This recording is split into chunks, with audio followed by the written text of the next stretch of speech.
नमस्कार मंडळी, मी डिजिटल माऊली आणि आज आपण एक अत्यंत उपयुक्त आणि गरजूंना दिलासा देणारी योजना पाहणार आहोत. होय, मी बोलतोय गोपीनाथजी मुंडे अपघात विमा योजनाबद्दल. ही योजना महाराष्ट्र शासनाने 1 जून 2015 पासून सुरू केली आहे आणि ती माजी केंद्रीय मंत्री स्वर्गीय गोपीनाथजी मुंडे यांच्या स्मरणार्थ सुरू करण्यात आली आहे. योजनेचा उद्देश काय आहे आपल्याला माहितीच आहे. अपघात ही एक अनपेक्षित आणि दुःखद घटना असते. अशा वेळी कुटुंबावर आर्थिक संकट येते. हीच गरज ओळखून राज्य शासनाने ही योजना सुरू केली, जेणेकरून अपघातात मृत्यू किंवा गंभीर अपंगत्व आल्यास पीडित कुटुंबाला आर्थिक मदत मिळू शकेल. विमा रक्कम काय मिळते? व्यक्तीचा अपघातामध्ये मृत्यू झाल्यास 2 लाख रुपये मिळतात.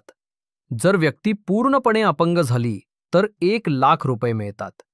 एका हाताचा किंवा पायाचा अपघात झाल्यास अंशतः अपंगत्व झाले तर 50,000 रुपये मिळतात आणि ही रक्कम थेट लाभार्थीच्या किंवा कुटुंबाच्या बँक खात्यात जमा केली जाते.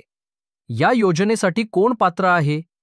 लाभार्थी महाराष्ट्राचा रहिवासी असावा. अपघातामुळे मृत्यू किंवा कायम अपंगत्व झालेले असावे. अपघात 1 जून 2015 नंतर झालेला असावा. कोणतेही वयाचे बंधन नाही. ह्या योजनेमध्ये लागणारी कागदपत्रे: मृत्यू प्रमाणपत्र, अपघाताचा अहवाल, पोलिसांचा FIR किंवा पंचनामा, आधार कार्ड, बँक पासबुक, रहिवासी प्रमाणपत्र, अर्जदाराचा फोटो. अर्ज कसा करायचा? जवळच्या तहसील कार्यालयात किंवा जिल्हाधिकारी कार्यालयात अर्ज करा.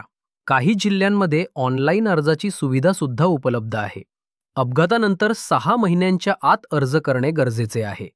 अशाच नवनवीन व्हिडिओ पाहण्यासाठी आपल्या डिजिटल माऊली ह्या चॅनलला सबस्क्राईब करायला विसरू नका.